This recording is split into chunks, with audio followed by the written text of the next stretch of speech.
अच्युतं केशवं रामनारायणं कृष्णदामोदरं वासुदेवं हरिं श्रीधरं माधवं गोपिकावल्लभं जानकीनायकं रामचन्द्रं भजे। अच्युतं केशवं सत्यभामाधवं माधवं श्रीधरं राधितं इन्दिरामन्दिरं चेतसा सुन्दरं देवकी नन्दनं नन्दजं सन्ददे। ओम श्री गुरुभ्यो नमः। जडत्व हेतु उपपत्ति இதற்கு முன்னால திருஷ்யத்துவ ஹேத்துவை பத்தி பார்த்தோம். விமதம் மித்யா திருஷ்யத்வாத் சுத்திரூப்யவத், உலகம் பொய்யானது அறிவுக்கு அறியப்படுகின்ற காரணத்தினால் சுத்திரூப்பியம் போல் அப்படின்னு ஒரு அனுமானத்தினால உலகத்துக்கு மித்யாத்துவத்தை ஸ்தாபனம் பண்ணலான்னு தீர்மானம் பண்ணிட்டோம். 6 விதமாக அதுக்கு விகல்பம் பண்ணி எல்லாமும் சரியா வராது என்று நியாயாமிரதக்காரர் சொல்ல, அவர் சொன்னதான சமாதானம் ஒன்றும் ஏறல. எல்லா பட்சமும் சரி பண்ணலாம், ஆனா 2வது பட்சம் பலவியாபியம்ங்கிற பட்சம் மட்டும் இப்ப நாம எடுத்துக்கல அப்படின்னு சொல்லி மீதி 5 பட்சங்கள்லயும் அவன் சொன்னதான எல்லா தோஷங்களையும் பரிகாரம் பண்ணி ஸ்பஷ்டமாக இருக்கு. நிச்சயமாக திருஷ்யாத்வ ஹேதுவானது நித்தியாத்வத்தை சாதிக்க முடியும் என்று தீர்மானம் பண்ணிவிட்டோம். இந்த தீர்மானம் பண்ணதான விஷயங்கள்லாம் உங்களுக்கு இமெயில வந்து சேரும். அதெல்லாம் பிரிண்ட் வந்து டைப் பண்ணி எல்லாம் அனுப்பிச்சு 2-3 நாள்ல வந்து சேரலாம். பிறகு அடுத்ததாக ஜடத்வ ஹேது. முன்னாலேயே நான் சொல்லியிருக்கேன், நமக்கு முக்கியமாக இருக்கக்கூடியதான பொருள்கள் திருக்கு திருஷ்யம்னு. இந்த திருக்கு திருஷ்யமான 2 பதார்த்தங்கள்ல திருக்குங்கிறது ஆத்மா பிரம்மம் எப்படியாவது சொல்லும். ஏன்னா ஆத்மாவை தானே பிரம்மங்கிறது. ஆத்மா பிரம்மா அப்படின்னு பாஷ்யம், அயம் ஆத்மா பிரம்மா அப்படின்னு உபனிஷத்துல. ஆகையால் ஆத்மாவும் பிரம்மமும் ஒண்ணுதான். இப்ப இந்த ஆத்ம பின்னமாக பிரம்ம பின்னமாக இருக்கக்கூடியதான உலகம் எல்லாம் போய்கிறோம்.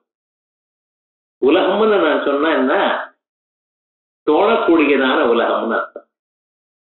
சத்தாக தோணக்கூடியதுக்குத்தான் நம்ம உலகம்னு சொன்னோம். சத்தாக தோணாதான ஒரு பதார்த்தம் அசத்துங்கிறதே அது உலகத்துக்குள்ள நம்ம பயிர் பண்ணிட்டோம், உலகத்துல தள்ளிவிட்டோம்.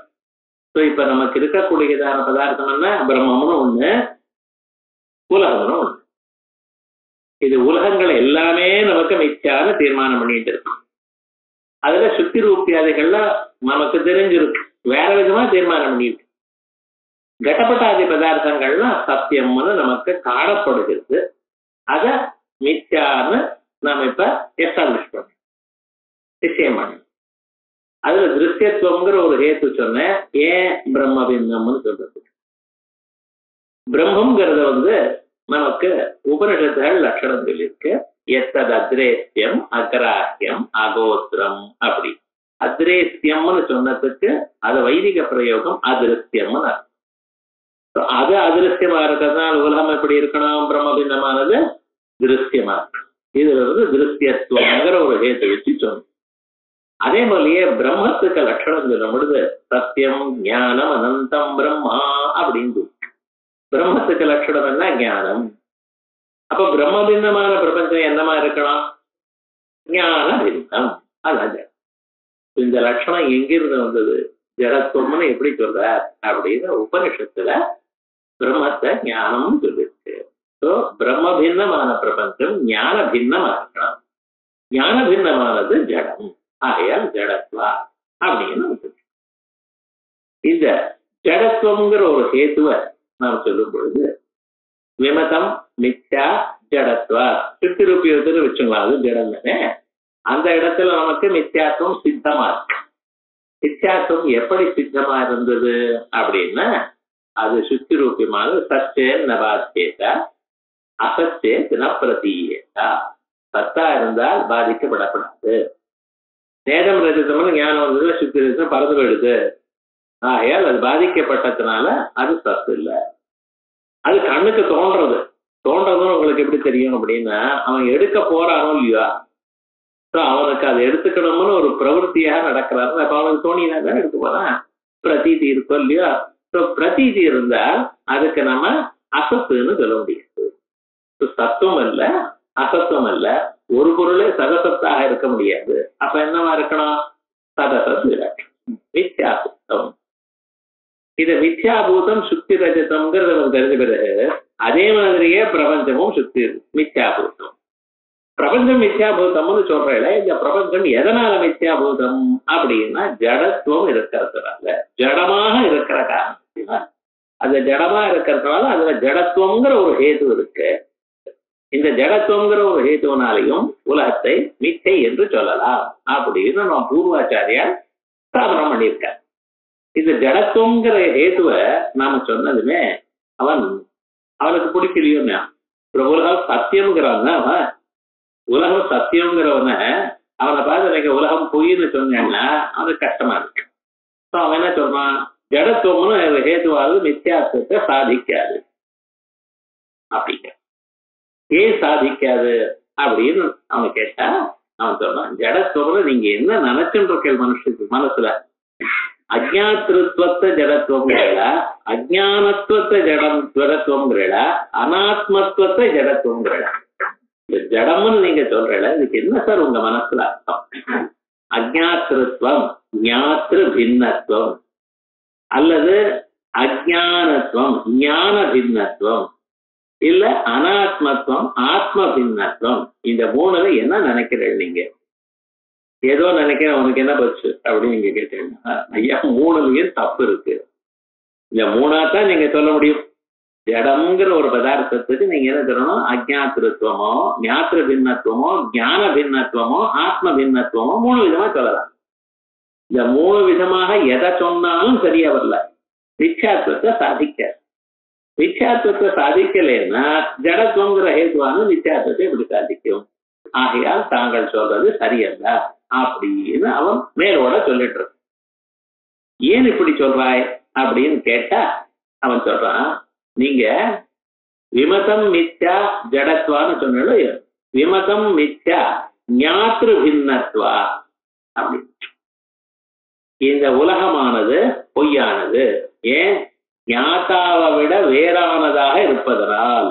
அப்படி ஞாத்ரு பின்னத்வாத்துன்னு அவன் ஏது. இவன் மேலோட பார்த்தா ஞாத்தா ஜீவன் இவனோட வேறாகத்தான் இருக்கு, ஆகையால் ஜடமாகத்தானே இருக்கணும் அப்படின்னு தெரியுது. ஆனா இந்த ஞாதாங்கிறது யாரு அத்வைத மத்தத்துலன்னு பாரு. இந்த ஆத்மான்னு நம்ம சொல்லிட்டு இருக்கோமே, இந்த ஆத்மா யாரு? பிரத்யேகாத்மா நம்ம சொல்றோமே, இந்த பிரத்யேகாத்மா யாரு? பிரம்மன் தான். அதுக்காகத்தான் சொன்ன அயமாத்மா பிரம்மா அப்படின்னு. அபிநீய தர்சயத்தின்னார் பாஷ்யத்து. கையை காட்டி இப்படி சொல்றலாம், அபிநயம் பண்ணி சொல்றதாம், இங்க இருக்கார் ஆத்மா, வேற எங்கேயோ இல்லை அப்படி. ஸோ இங்க உள்ள இருக்கிற ஆத்மா யாரு தெரியுமா? பரமாத்மா தான். ஏன் சுவாமி? உலகத்தை படைச்சு அந்த உலகத்துக்குள்ள அவர் பூந்துட்டு இருக்கார். இப்ப வெளியில இருந்தவரும் உள்ள பூந்துண்டவரும் ஒருவரை தானே. இந்த பிரத்யேகாத்மாவும் பிரம்மமும் ஒண்ணுதானே, சந்தேகம் இல்லை. இப்ப இந்த ஞாதாங்கிறவனும் பிரம்மம்னு நீங்க சொல்றேன். ஆனா அந்த ஞாதாவானவன் அவன் எப்படிப்பட்டவன்? பிரம்மம்னு சொல்றேன். அந்த பிரம்மத்துக்கு என்ன லட்சணம் சொல்லியிருக்க அப்படின்னா, பிரம்மத்துல கர்த்தத்துவம் இல்ல, அகர்த்தா அபோக்தா அப்படின்னு சொல்ற. அகர்த்தா அபோக்தான்னு சொன்னா ஞாத்திருத்துவம் வருமா? ஒரு செயலும் செய்யாதவர் அவர். ஞானத்தை அறிவதுங்கிற செயலை செய்வார் அவர். அதனாலதான் ஞாத்திருத்துவம்னு சொன்னால திருச் பிரத்தியம். அந்த திருச் பிரத்தியம் என்ன சொல்றதுக்கு? கர்த்தத்துவத்தை சொல்ற. ஞான கர்த்தத்துவம், அதுக்குதான் ஞாத்திருத்துவம்னு பேர். இந்த ஞான கர்த்தத்துவம் ஆத்மாவனிடத்துல இருக்கோ பிரம்மத்தினிடத்துல இருக்கோ? இல்லை. அப்ப ஆத்மாவிலையும் இல்லை. இப்ப ஞான கர்த்தத்துவம் ஆத்மாவில இல்லைங்கிறத, அப்ப ஞான கர்த்தத்துவம் இல்லை, இந்த ஞானம் யாருக்கு சார் வருது? இது ஒரு கேள்வி. நமக்கும் அறிவு வருது, அது சந்தேகம் இல்லை. ஏன்னா எந்த மனுஷன் கேட்டாலும் நீ அழகா இல்லைன்னா போ, நீ கல்யாணம் பண்ணிக்க மாட்டாங்க.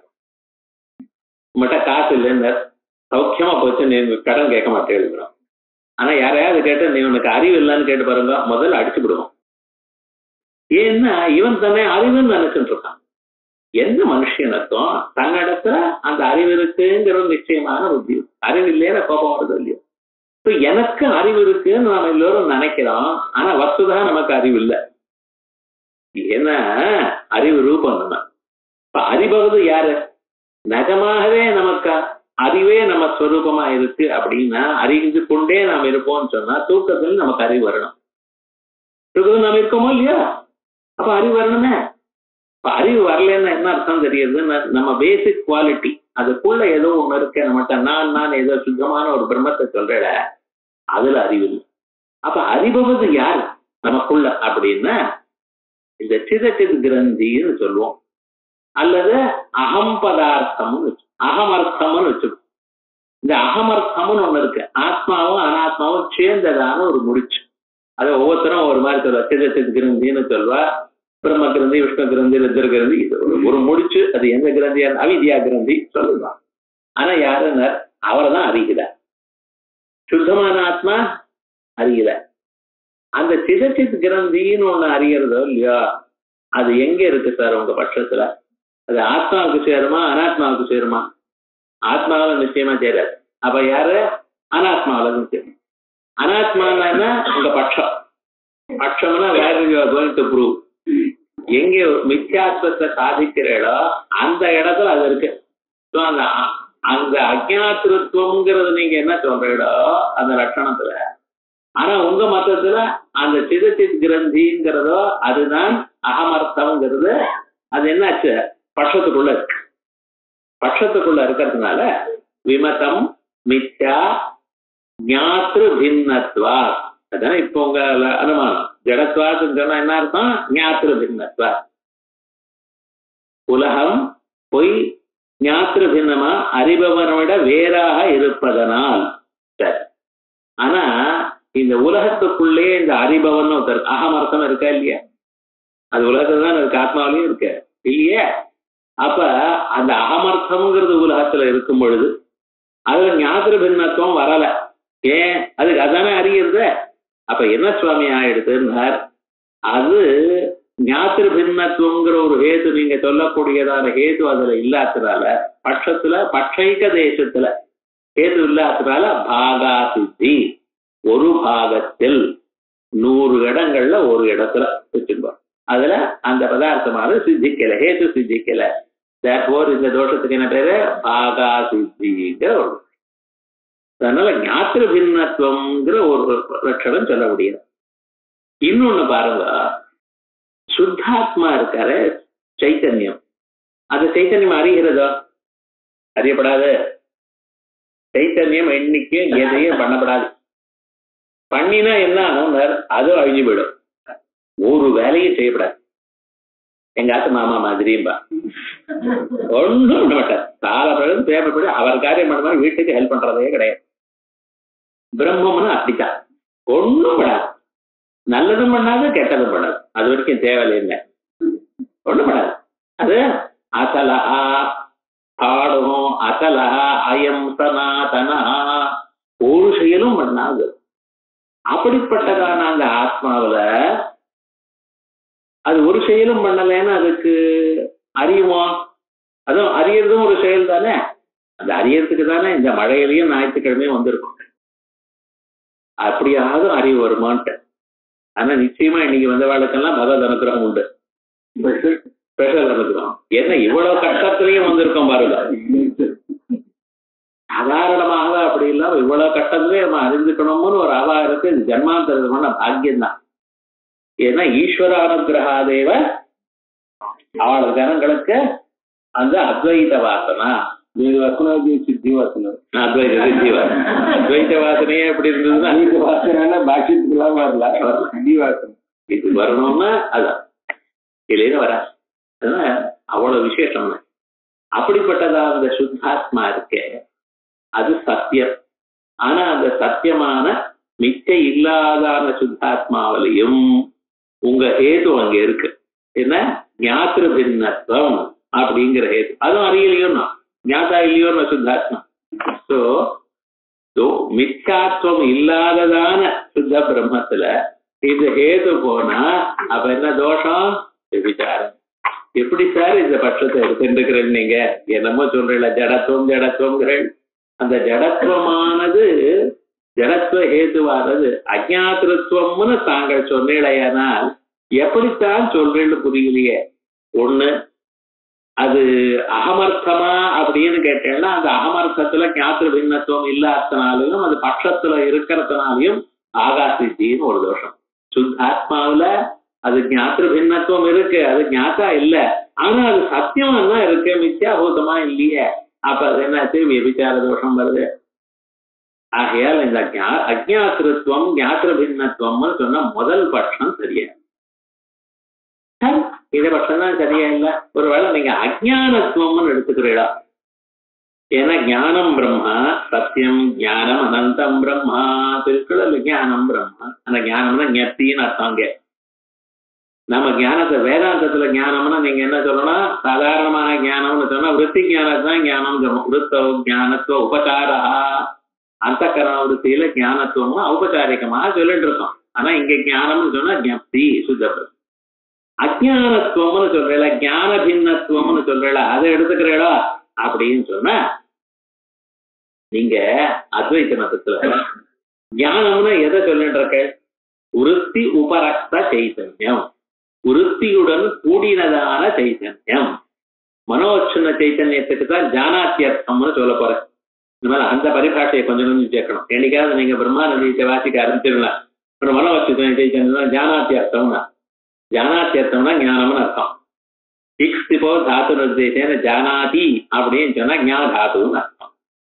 அதனால ஞாதாத்துவனுடைய அர்த்தம் என்ன? மனோச்சுன்ன சைத்தன்யம். மனோச்சுன்ன சைத்தன்யம் என்ன? அந்த கரண விருத்தி பிரதிபிம்பித சைத்தன்யம் இருக்கட்டும் ஏதோ.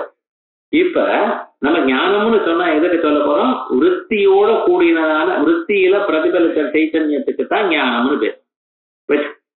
ஸோ இந்த விருத்தியில பிரதிபலித்த சைத்தன்யம், விருத்தியோட கூடினதான் சைத்தன்யம், இதுதான் ஞானம் நமக்கு. அப்ப கேவலமான விருத்தி ஞானம் சார். பாலும் சர்க்கரையும் டிகாஷனும் கலந்தா அதுக்கு காஃபின்னு. பால் மட்டும் வச்சுட்டு அந்த காஃபி சாப்பிட்டா போல கணக்கா? இல்ல சக்கரை மட்டும் வாயில போட்டா காஃபி சாப்பிட்டா போல கணக்கா? இல்லையோன்னா அப்ப என்ன காஃபின்னு என்ன அர்த்தம்? இந்த மூணும் கலந்த மிக்சருக்கு தான் காஃபின்னு பேர். அதே மாதிரியே விருத்தியும் சைத்தன்யமும் சேர்ந்தாதான் ஞானம். சேராம விருத்தி மட்டும் இருந்தது, சைத்தன்யம் வரலன்னு வச்சுக்கோ, அது ஞானம்னு சொல்லுவிடா? ஞானம் மட்டும்தான் இருக்கு, விருத்தி சம்பந்தப்படலை, அது ஞானம்னு சொல்லுவிடா? இல்ல. அப்ப உங்க மொத்தத்துல நீங்க ஞானம்னு சொன்னா என்ன பேரு? விருத்தி உபரக்த சைத்தன்யம், விருத்தியோட கூடின சைத்தன்யம் ரெண்டும் சேர்ந்தால்தான் ஞானம்னு பேரு. அப்ப கேவலமான விருத்திக்கு, கேவலமான விருத்தி தமிழ் கேவலம் இல்ல, சுத்தமான சைத்தன்ய சம்பந்தம் இல்லாதான விருத்தி, விருத்தி மட்டும் ஞானமாகாது, சைத்தன்யம் மட்டும் உங்க மொத்தத்துல ஞானமாகாது. இதுவும் இல்லை அதுவும் இல்லை, இவருக்கும் இல்லைன்னா அவருக்கும் இல்லை. இப்ப விருத்திக்கும் ஞானம்னு பேர் இல்ல, சைத்தன்யத்துக்கும் ஞானம்னு இல்லை. இப்ப இந்த விருத்தியானது பட்சத்துக்குள்ள இருக்கு. பட்சம்னு கவலைப்படாதுங்க, உலகம்னு அர்த்தம். இது வரைக்கும் பட்சம்னு சொன்னா அப்படி கொஞ்ச நாள் அதை கொஞ்ச நாள் உங்களை சொன்னோம். விபட்டம்னு என்னது, பட்டதா வச்சதுன்னு என்ன, இப்படி எல்லாம் சொல்லுது. விமத்தம்னு மெல்லமா சொல்லுவோம். அப்புறம் பிரம்ம பிரமாதிருத்த பிரமாபாத்தியன பிரதித்தம் இப்படின்னு சொல்லி அதுல ஒரு லட்சணம் ஒரு விசேஷம் போட்டா போறோம், ரெண்டு விசேஷம் போட்டா போறோம். பட்டபாஸ்கர மதம்னு ஒரு மதம் இருக்கு, அது 3 விசேஷம் என்னமோ சொல்லிட்டு இருக்கோம் வச்சுக்கோ. ஆனா இப்ப நம்ம புரிஞ்சுக்கிறதுக்கு அது என்ன, ஒவ்வொரு தரம் அத்தனையும் சேர்ந்தா மனசுக்கு தாரணம் பண்றது கஷ்டமா இருக்கும். பட்சம்னு சொன்னா உலகம்னு அர்த்தம். இந்த உலகத்துக்குள்ள விருத்தி இருக்கா இல்லையா? நிச்சயமா இருக்கு. அந்த உலகத்துக்குள்ள விருத்தி இருக்கு. நீங்க சொன்னது விமதம் மித்யா ஞான பின்னத்வா, விமதம்ங்கிறதுக்குள்ள விருத்தி இருக்கு. அப்ப விருத்தி மித்யா ஞான பின்னத்வா அப்படின்னு. ஞான பின்னத்துவம் விருத்தியில இருக்கோ இல்லையோ? இருக்கே. அப்ப என்னாச்சு? ஒரு தோஷமும் இல்லை, தெரியப்படுது. ஆனால் இதே மாதிரியே சைத்தன்யம் மித்யா ஞான பின்னத்வாதுன்னு சொன்னா சைத்தன்யத்துக்கு மித்யாத்துவம் இல்லை. ஆனா என்ன எடுத்த ஞான பின்னத்துவம் இருக்கு. ஞானம் இல்லையே, இப்பதான் சொன்னேன். ஞானம்னா அந்த ஞாபக ஞானத்தை எடுத்துக்கூடாது. இங்க நம்ம மதத்துல ஞானம்னா என்ன, அத்வைத்தி மதத்துல விருத்தி பிரதிபல் விருத்தியும் சைத்தன்யமும் சேர்ந்ததுக்கு தான் ஞானம்னு. வெறும் சைத்தன்யத்துக்கு ஞானம் இருக்கா? இல்ல. சைத்தன்யத்துல மித்யாத்துவம் இல்ல, ஆனா அந்த இடத்துல ஞான பின்னத்துவம் இருக்கு. மித்யாத்துவம் இல்லாத இடத்துல ஞான பின்னத்துவம் இருந்தால் அதுக்கு என்ன சொல்வோம்? விசாரங்கிற தோஷம் சொல்வோம். அப்படிதான் அஜானத்துவங்கிற ஒரு பட்சம் தான் ரொம்ப நன்னா இருக்குன்னு சொன்ன, அதுவும் போயிடுது. ஜடத்துவம்னு என்ன அர்த்தம்? ஞாத்திர பின்னத்துவம்னு சொல்ல முடியல, ஞான பின்னத்துவம்னு சொல்ல முடியல. இந்த ரெண்டும் இல்லாத போனால் சரி, மூணாவது பட்சம் இல்லாத எடுத்து போயிடா, அனாத்மத்துவம்னு சொல்லுவிடா அப்படின்னு கேட்டா நான் என்ன? பிரம்மம்னா ஆத்மா, ஆத்ம பின்னம். ஆத்ம பின்னம் உலகம்னா ஆத்ம பின்னமா இருக்கு. ஆகையால் ஆத்ம பின்னத்துவம் நம்ம சொல்லலாமோ அப்படின்னு நீங்க நினைச்சா அதுவும் சொல்ல முடியாதுங்கிற பூர்வபட்சம். ஏன்னா அனாத்மத்துவம்னு என்ன அர்த்தம்? ஆத்ம பின்னத்துவம். ஆத்ம பின்னத்துவம்னு நீங்க சொல்றீங்களா, ஆத்ம பிரதியோக பேதவத்துவம் இருக்கு. இந்த ஆத்ம பின்னத்துவம் நீங்க சொல்றீங்கள, இதுல ஆத்ம பின்னத்துவம்னா ஆத்மான்னு என்ன தெரியலையே. ஆத்மத்துவம்னு என்னது? ஏன்னா அது தெரிஞ்சா தானே சார் அனாத்மத்துவம் தெரியும். கடபேதம்னு கடம்னு என்னதுன்னு தெரிஞ்சவனுக்கு தானே கடபேதம் தெரியும். கடங்கிற பதமே தெரியாதவனுக்கு எப்படி தெரியும்? அனாத்மத்துவம்னு சொன்னா அந்த அனாத்மத்துவம்னா ஆத்ம பின்னத்துவம். அந்த பேத பிரதியோகியா இருக்கக்கூடியதான இந்த ஆத்மாவை தெரிஞ்சாதான் ஆத்ம பின்னத்துவம் தெரியும். இந்த ஆத்மாங்கிற பதத்துக்கு என்ன அர்த்தம் தெரியலையே. அப்படின்னா ஆத்மான்னு ஒரு ஜாத்தின்னு வச்சு, அப்படின்னா தத்தின ஜாதி விசேஷ. இந்த ஆத்மத்துவங்கிற ஒரு ஜாதி இல்லை. கடத்துல இருக்கிற ஜாதிக்கு என்ன பேரு? கடத்துவம். படத்துல இருக்கிற ஜாதிக்கு படத்துவம். மனுஷனிடத்துல இருக்கிற ஜாதி மனுஷத்துவம். ஸ்திரீகள்ல இருக்கிற ஜாதி ஸ்திரீத்துவம். ஆனா ஆத்மாவில் இருக்கிற ஜாதி ஆத்மத்துவம் அப்படின்னு விடா சொல்ல முடியல. ஏன் சுவாமின்னு, அத்வைத்தத்துல எத்தனை ஆத்மா இருக்கு? அத்வைத்தமும் பேசிட்டே வந்து எத்தனை ஆத்மா இருக்குன்னு கேட்டா நல்லா இருக்க. அத்வைத்தம்னாலே ஒண்ணுன்னு அர்த்தம். அந்த அத்வைத்தத்தை எப்படி சொல்லிருக்க? ஏகமேவ அத்விதீயம். அது வேற சொல்லிருக்கு. ஒண்ணுதான், ஒன்னேதான் ஒண்ணு, இரண்டற்ற ஒண்ணு. மனுஷனை கன்ஃபியூஸ் பண்றதுக்காகவே இப்படி சொல்லியிருக்கு. இரண்டற்ற ஒன்னாக ஒண்ணுன்னு சொன்ன என்ன அர்த்தம்? அது ஒண்ணுதான் சார், அதை வேற ஒண்ணும் சொல்ல முடியாது. இப்படிப்பட்டதாக இந்த அத்வைத்தத்துல எத்தனை ஆத்மான்னு கேட்கக்கூடாது, ஒரே ஆத்மா தான். ஒரே பொருளுக்கு எதுக்கு ஜாதி சொல்லணும்? அவசியம் இல்லை. ஏகம் வியக்திஸ்து ஜாதி. ஏக வியக்தியா இருந்தா, ஒரே வியக்தியா இருந்தா ஜாதியை கண்டு கல்பனை பண்ண வேண்டியதான நிர்பந்தம் இல்லை, அவசியம் இல்லை. இப்ப ஜாதிய முதல்ல ஏன் கல்பனை பண்ணியிருக்க? சின்ன குழந்தை இருக்க, நம்மாத்துக்குள்ள ஒரு சின்ன நாய் இருக்க, அந்த நாயை காமிச்சு இதுதான் நாயின்னு சொன்னேன். அது குலைக்கிறத பார்த்துருக்கு. 4 கால் இருக்கு, ஒரு வால் இருக்கு, முன்னால முகம் ஒரு மாதிரி ஷேப்ல இருக்கு, வெள்ளை வெள்ளையில நல்ல கலரா வாங்கிட்டு வந்திருக்கு. அந்த குழந்தைக்கு இந்த நாயின்னு காமிச்சிருக்கு. இந்த குழந்தை நாயின்னு தெரிஞ்சிருக்கு. இதான் நாயினா 10 தினம் நாயின்னு சொன்னா புரிஞ்சிருக்கு. ஆனா இந்த குழந்தையே வெளியில ரோடுக்குள்ள போயிருக்கு, அங்கே பெரிய நாயை பார்த்துருக்கு, வேற கலர்ல இருக்கு. அதை பார்த்ததுமே இந்த குழந்தை அது என்ன சொல்றது? அதையும் கண்டு நாயின்னு தான் சொல்றது. அப்ப இங்க நீங்க வேற வியக்தியை காமிச்சிருக்க, வேற கலர்ல இருக்கு, வேற சைஸ்ல இருக்கு, பரிமாணம் மாறி இருக்கு, ரூபம் மாறி இருக்கு. ஆனா அங்க என்னடா வேற ரூபம் வேற பரிமாணம். ஆனாலும் அந்த குழந்தை அதை கண்டு நாயின்னு தானே சொல்றது. அப்ப என்ன அர்த்தம்? அந்த குழந்தை நாய்ங்கிற பதத்துக்கு அர்த்தத்தை அறியும் பொழுது அந்த அந்த வியக்தியை பார்க்கல, அதுக்குள்ள இருக்கக்கூடியதான ஏதோ ஒரு காமன் ப்ராப்பர்ட்டி ஒன்று பார்த்துருக்கு. 4 காலு, ஒரு 2 காது இப்படி இருக்கணும், இது மாதிரி சத்தம் பண்ணணும், இப்படி இருந்தா தான் இதுக்கு நான் இருந்து. ஸோ அந்த வியக்தியை கவனிக்கிறதுக்கு அதன் மனசுக்குள்ள அந்த ஒரு ஷேப்பு, ஒரு சாமான்யமான ஏதோ ஒரு தர்மம் இருக்கு. அதை வச்சுட்டுதான் இன்னொன்னு பார்த்தாலே ஓஹோ இதா அப்படின்னு கண்டுபிடிக்கும். இப்ப பல பொருள்கள் இருக்கும் பொழுது ஒரு பொருளை பார்த்ததிலிருந்து இன்னொரு பொருளையும் அதே பொருள் தான் இது என்றதான ஒரு அறிவு நமக்கு வருகிறது. இந்த அறிவு வருவதற்காக நாம் என்ன பண்ணியிருக்கோம்? அதுக்குள்ள ஜாதின்னு ஒன்று கல்பனை பண்ணியிருக்கோம். ஸோ ஜாதியை கல்பிக்க வேண்டியதான நெசசிட்டி இது. அதே போலயே நாளைக்கு சாஸ்திரம் சொல்ல போற சாமானிய பிரத்தியாசி எங்களுக்கு வர வருது. சாமானிய ஒரு இடத்துல புகையை பார்த்தா உலகத்துல இருக்கிற எல்லா புகையும் தெரியுங்கிறான். அது தெரியுமா தெரியாதா? நையாயிக்கனுக்கு மட்டும் தெரியுங்கிறான். நாமெல்லாம் உனக்கு தெரியலேங்கிறான். யாருக்கு தெரியுமோ யாருக்கு தெரியும் என்ன அலௌகிக பிரத்தியாசத்தியுமா ரொம்ப தமாஷுன்னு நாமெல்லாம் ஏதோ இங்கிலீஷ்ல அது இது வாசிக்கிறோம். ஆனா இவன் சொன்னதான ஒரு வழி இருக்கு, இது வேற. அதை பார்த்தா தான் நமக்கு தெரியும். சிலதெல்லாம் நம்ம அனுபவத்துக்கு வருது. அனுபவத்துக்கு வந்தா எக்ஸ்பிளைன் பண்ண முடியல. எக்ஸ்பிளைன் பண்ண முடியறது அனுபவத்துக்கு வர மாட்டேங்கிறது. பிரம்மத்தை என்ன பக்கத்துல இப்படியும் இருக்கு அப்படியும் இருக்கு விவகாரங்கள். மணிக்கணக்கா லெக்சர் பண்றார் பிரம்மத்தை பத்தி. அனுபவம் வந்திருக்கோ? வந்தா ஏன் சார் பேசுறாங்க? வந்தவன் பேச மாட்டான்னு. ஆனா பேசுறவா என்னன்னா ஏதோ எற்கிஞ்சித அனுபவம் இருக்கு. அந்த எற்கிஞ்சித அனுபவம் இல்லாம பேசவே முடியாது. ஆனா அந்த பரிபூர்ணமாக அனுபவம் வர்றதுன்னு வச்சுங்களேன். அனுபவம் பேசினா அனுபவம் வந்திருக்குன்னு சொல்ல முடியல. அனுபவம் வந்திருக்குன்னு அவர் பேசுவார்னு சொல்ல முடியல. எஸ்யா மதம் தஸ்ய மதம் மதம் எஸ்யன வேததா இது சொல்லிட்டு இருக்கோம். ஆனா விவகாரம் என்ன இவ பாருங்க, ஒரு வியக்தியை பார்த்ததுமே அந்த நிகில வியக்திகளையும் இது இந்த வியக்தி தான் நம்ம சொல்வதற்கு காரணம் அதற்குள்ள இருக்கக்கூடியதான சாமான்யமான ஒரு அம்சம். அதான் ஜாதிங்கிறோம். நித்தியம் ஏகம் அநேக அனுகதம். நித்தியமாக இருக்கு. வியக்திகள்லாம் போனாலும் அது மட்டும் இருக்கு. அது ஒண்ணுதான். ஜாதி ஒண்ணுதான். ஜாதி ஒண்ணுன்னு என்ன அர்த்தம்? பசுல இருக்கிற பசுத்துவ ஜாதி ஒண்ணு, மனுஷில இருக்கிற மனுஷத்துவ ஜாதி ஒண்ணு, இனத்துல இருக்கிற ஜாதி உங்கள் இருக்கிற ஜாதி வெவ்வேறு இல்லை. இப்ப மனுஷத்துல பிராமண ஜாதி கஷத்திரிய ஜாதிங்கிறாங்க, அது வேற. மனுஷியாளுக்குள்ளேயே இருக்கக்கூடிய அவாந்தர ஜாதி வச்சுட்டு ஏதோ சொல்லிட்டு இருக்கான். அவனை பத்தி பேசப்படாது. வேதத்தை படிக்காதவன் வேதத்தை நிந்த பண்ணினா அதை பத்தி நம்ம நினைக்கப்படாது. ஏன்னா அவனுக்கு தெரியாது, முட்டாள், ஏதோ விஷயம் இருக்கான். வேதத்தை வாசிச்சு அதுக்கப்புறம் ஜாதி இல்லைன்னு சொன்னா அவனோட நம்ம பேச தயார்.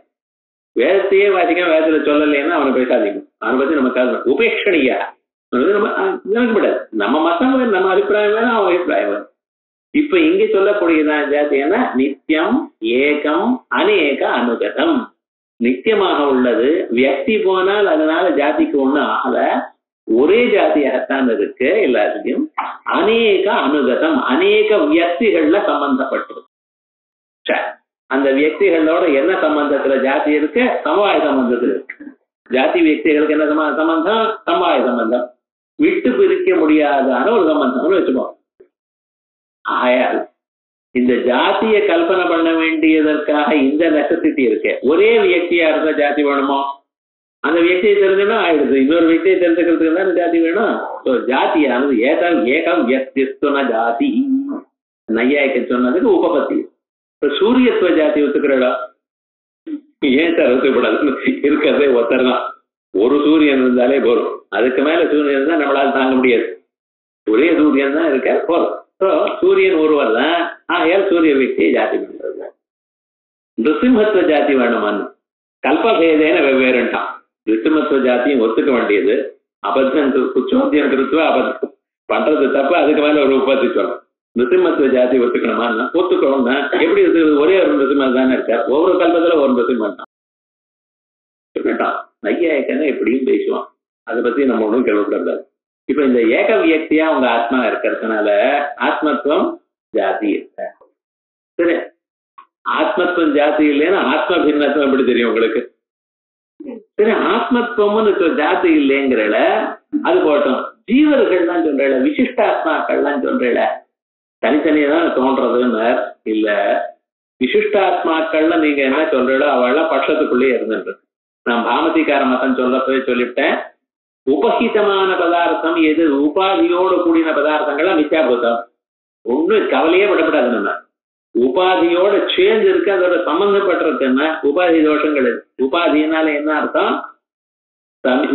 சமீபே, சமீபத்துல ஆதீயதே ஸ்வஸ்தி தர்மா. தன்னுடைய தர்மங்கள்லாம் இது இடத்துல போடுறதுனால்தான் அதுக்கு உபாதின்னு பேர். செம்பருத்தி புஷ்பம் பக்கத்துல வச்சிருக்கேன். ஸ்பட்டிகம் அழகான ஸ்பட்டிகலிங்கம், எனக்கு நன்னா தெரியும். ஸ்பட்டிகத்துல ஒரு விதமான தோஷம் இல்ல, கிறிஸ்டல் கிளியரா இருக்கு. ஆனா அந்த பக்கத்துல பிள்ளையார் மேல செம்பருத்தி புஷ்பம் வச்சிருக்கேன். அதனால என்ன தெரிஞ்சதுன்னு, இந்த ஒரு ஸ்பட்டிகமும் சிவப்பாக காணப்பட்டது. அப்ப விவகாரம் என்னன்னா, தன்னிடத்துல இருக்கக்கூடியதான சிவப்பு தன்மையை தன் பக்கத்துல இருக்கக்கூடியதான ஸ்பட்டிகத்தில் தான் ஏற்றி வைக்கிறதுனால இதுக்கு உபாதின்னு பேரு. செம்பருத்தி புஷ்பத்துக்கு ஏன் உபாதின்னு பேர் வச்சிருக்கு? தன்னிடத்துல இருக்கக்கூடியதான தர்மத்தை தன் பக்கத்துல இருக்கக்கூடியதான அந்த தர்மம் இல்லாத தலையில கட்டுறது. அதே போலயே உபகிதமான ஒரு ஜீவன் சொன்னா அந்த உபாதியில் இருக்கக்கூடியதான கர்த்திருவம், போக்திருத்துவம், கவலை, சுகம், துக்கம் அத்தனையும் அந்த ஜீவனுக்கு இருக்கிறதாக தந்து சொல்றது. அது வச்சுட்டு நான் அந்த வேலை பண்ணணும், இந்த வேலை பண்ணணும், அவ்வளவு கஷ்டப்பட்டிருக்கேன், இவ்வளவு கஷ்டப்பட்டிருக்கேன், என்ன பண்ணினாலும் வாழ்க்கையில கஷ்டப்பட்டு எல்லாம் நினைச்சுட்டு இருக்கான். ஸோ இவெல்லாம் யாருன்னு? இவெல்லாம் உபகிதமான சுரூபம், விசிஷ்டாத்மா. இவாளுக்கு பேதம் இருந்தாலும் என்ன ஜாத்தியம் ஒத்துக்க வேண்டியதா இருந்தாலும் அப்ப என்ன ஆச்சுன்னா இவாள் எல்லாமே மித்யாபூதம். ஸோ அவளை சேர்த்து பிரயோஜனம். சரி, ஆனந்த ரூபத்துவம்னு வச்சுப்போமே. இப்ப ஜாத்தின்னு சொன்ன அனாத்மத்துவம்னு ஆத்மத்துவம் தெரியணும். ஆத்மான ஜாத்தின்னு வச்சுட்டா ஜாதி ஏகமா இருக்கு. சரி, அது ஜாதி ஒத்துக்க முடியாது. சரி, விசிஷ்டாத்மாக்களோ அவிசிஷ்டாத்மாக்கள் பலவாக இருந்த போதிலும் அவ மித்யாபூதம் ஏன் பட்சத்துக்குள்ளேயே இருந்துட்டு இருக்கா. அது பதில். கடைசியில் என்ன ஆனந்தம்னு சொல்றா? ஆத்மான ஆத்மத்துவம்னா ஆனந்த ரூபத்துவம் அப்படின்னு சொன்னேன்னா அப்ப வைஷயிக ஆனந்தம்னு ஒண்ணு இருக்கு. நாம் அனுபவிக்கக்கூடியதான ஆனந்தங்கள். இந்த வைஷயிக ஆனந்தம் இருக்க புலன்கள்னால விஷயங்களை சம்பந்தப்படுவதனால் ஏற்படக்கூடியதான ஆனந்தங்கள். மாத்ரா ஸ்பர்ஷாஸ்து கௌந்தேயா சீதோஷ்ண சததுர்கே அப்படின்னு மாத்ரா ஸ்பர்ஷ புலன்கள்னாலையும் விஷயங்கள்னாலையும் இவர்களுக்கு சம்பந்தப்பட்டதுனால வந்ததான அறிவு. இந்த ஒரு ஆனந்தம். இந்த வைஷயிக ஆனந்தம் இருக்க என்னன்னா இந்த வைஷயிக ஆனந்தத்துல ஆனந்த பின்னத்துவம் இருக்கும். அதான் ஆனந்தம்னு பேர் வச்சு விட்டது ஆனந்த பின்னத்துவம். அதனால என்னடா ஆச்சுன்னா ஹேதுவே சித்திக்கல. முன்னால ஹேத்து சித்திக்கல, அதனால பாகா சித்திங்கிறதோட பழைய மாதிரி வந்து இல்ல சுவாமி அதுவும் ஆனந்தம்னு சொல்வேடையா, நான் அதுவும் ஆத்மான்னு சொன்னேன்னா அப்ப என்ன ஆச்சுன்னா ஆத்ம பின்னத்துவங்கிறது அஜ்ஞான பட்சத்துல என்ன சொல்ல கேவலமான விருத்தியோ கேவலமான சைத்தன்யமோ ஆத்மா இல்ல. அதனால என்ன ஆச்சுன்னா அது ஆனந்தம் இல்லை அப்படின்னு ஆயிடுச்சு. ஏன்னா ஆனந்தம்ங்கிற பதத்துக்கும் விருத்தி விசிஷ்ட சைத்தன்யம் தான் ஆனந்தம் நமக்கு. ஆகையால் என்ன ஆச்சுன்னா கேவலமான விருத்தியில தோஷம் இல்லாத போனாலும் கேவலமான சைத்தன்ய ஸ்வரூபத்துல விசாரம் சேரும். ஆகையால் நீங்க இந்த ஜடத்தை எப்படி சொல்ல போற? ஜடத்துவத்தை அஜ்ஞாத்திருவம்னு சொல்ல போறீங்களா, இல்ல அஜ்ஞானத்துவம்னு சொல்ல போறீங்களா, அனாத்மத்துவம்னு சொல்ல போறீங்களா? இந்த மூணு பட்சத்துல எந்த பட்சம் எடுத்துட்டாலும் தோஷம் வருது. நாலாவது விதமா உங்களால சொல்ல முடியாது. ஆகையால் ஜடத்துவங்கிற ஒரு ஹேத்து சித்திக்கல. ஜடத்துவங்கிற ஹேத்துனால மித்யார்த்தத்தை உங்களால ஸ்டார்ட் பண்ண முடியாது அப்படின்னு வந்ததுன்னு என்ன சொல்ற? அஜ்ஞாத்திருவம்ங்கிற ஒரு பட்சத்தை விட்டுருங்க. அனாத்மத்துவமும் அப்புறம் அஜ்ஞாத்திருவம்ங்கிற பட்சம் விட்டுருங்க. அஜ்ஞானத்துவமும் அனாத்மத்துவமும் எடுத்துருங்க. அது சரி பண்றேன்ட்ட. அப்ப என்ன மைவம் த்விதீய திருத்தீய பட்சயோகோ தோஷாபாவா. ஏன் சார் அந்த பட்சம் அப்ப முதல் பட்சம் தோஷமான்னா? முதல் பட்சமும் தோஷம் இல்லை. முதல் பட்சமும் சரி பண்ணுவேன், ஆனா நான் எடுத்துக்கிறேன். ஏன்னா அதை சரி பண்றதுக்கு கொஞ்சம் கஷ்டம். வேற விதமா சொல்லணும். இந்த ரெண்டையும் காமனா நான் சரி பண்ணிவிடுவேன். ஸோ லட்சணத்தை சரி பண்றதுங்கிறது இருக்கு பார்த்தீங்களா, அது ரெண்டாவது மூணாவது பட்சத்துல ஒரு வகையா சரி பண்ணலாம். ஆகையால் ரெண்டாவது மூணாவது பட்சங்கள் மட்டும் நாங்க எடுத்துக்கிறோம். முதல் பட்சம் அது வேற விதமா சொல்லிடும், அதுக்காக இப்ப எடுத்துக்கல அப்படின்னு. ஆகையால் த்விதீய திருத்தீய பட்சயோகோ தோஷாபாவா. இங்க மைவம்னு சொன்ன இப்படி இல்லை அப்படின்னு என்ன அர்த்தம்? எப்படி வேற விதமா நான் சொல்லுவேன்னு அர்த்தம். அதனால முதல் பட்சம் மட்டும் எடுத்துக்கல, ரெண்டு மூணாவது பட்சங்களை சரி பண்றோம். இந்த ரெண்டாவது மூணாவது பட்சத்தில் எடுத்துக்கிறதுக்கு ஒரு வழி நான் சொல்லிவிட்டேன். பிரம்ம பின்ன ஞான பதஜன்ய தி முக்கிய விசேஷ பின்னர்த்தம். ஞான பதத்தினால என்ன அர்த்தம் புரியுறதோ, ஞான பதத்துக்கு என்ன அர்த்தம் நான் சொன்னேன், விருத்தி விசிஷ்ட சைத்தன்யம். ஞான பதத்துக்கு என்ன அர்த்தம்? விருத்தியோட கூடின சைத்தன்யம். இந்த ஞான பதத்துக்கு அர்த்தம் விருத்தி விசிஷ்ட சைத்தன்யம். அதுல முக்கிய விசேஷம் எதுவா இருக்க? எது கடைசியில இருக்க? சைத்தன்யம். விருத்தி விசிஷ்ட சைத்தன்யம் வச்சுப்போம். அதுல கடைசியில இருக்கிறது என்ன? அதான் விசேஷம். கடைசியில கருப்பான குடம், குடத்தை தானே கடைசியில வச்சுக்கணும். இப்படி வழக்கம். ஆனா இப்படியே நினைக்கிறேன் சிலது அப்படின்னு பேசுவேன். சமஸ்கிருதத்துல விசேஷமாவே காமச்சாராமோ. ஆனா ஜெனரலா இப்ப என்ன சொல்றோம், விசேஷமான கடைசியில் இருக்கிறதுன்னு வச்சிருக்கோம். ஸோ ஞான பதத்துக்கு விருத்தி விசிஷ்ட சைத்தன்யம். அது முக்கிய விசேஷம் என்ன? சைத்தன்யம், சுத்த பிரம்மம். அதனுடைய பேதம் என்ன? அதான் சொல்றது. ஞான பதஜன்ய தீ முக்கிய விசேஷ பிரதியோக பேதவத்வம் அப்படின்னு சொன்ன சைத்தன்யம். அஜானத்துவம்ங்கிறது அதேதான். இது சொல்றது எப்படி சொல்லுவோம். ஞான பதஜன்ய தீ முக்கிய விசேஷ பிரதியோக பேதவத்வம்ங்கிறது தான் ஹேது. அந்த ஹேது சொன்னா ஒரு தோஷமும் வராது அப்படின்னு நம்ம சொல்ல போறோம். இதுதான் ஜடத்துவம். அவ்வளவுதான் ஆயிடுது. தெரிஞ்சுக்க வேண்டியது தோஷங்கள், அதுக்கு சமாதானம். ஆனால் அதுக்கு பிறகு அவன் வெவ்வேறு தோஷங்களை சொல்ல போறான். அந்த தோஷங்கள்ல ரொம்ப இன்ட்ரெஸ்டிங்கா இருக்கும். ஏன்னா நீரும் மோட்சத்தை அடையல, நானும் அடையல. ஆனா விவகாரம் என்ன, மோட்சத்துல இப்படி இருக்குமேன்னு அவன் சந்தேகத்தை கிளப்புறான். அது இல்லைன்னு பதில் சொல்ற. மோட்சத்தை யாரும் அனுபவிக்கல சொல்லிவிட்டேன். ஆனா விவகாரம் என்ன, மோட்சத்தை அப்படி வருமே, அந்த தோஷம் வருமேங்கிறான். அதெல்லாம் ஒண்ணும் வராதுன்னு அப்படின்னு இவர் சமாதானம் கொண்டு வர்ற. ஆனா நமக்கு மோட்சம் வந்த அன்னைக்குதான் நம்ம பார்க்கணும். அது என்னென்ன கேள்வி கேட்க போறா, என்ன சமாதானம் சொல்ல போறோம், இது அடுத்த கிளாஸ்ல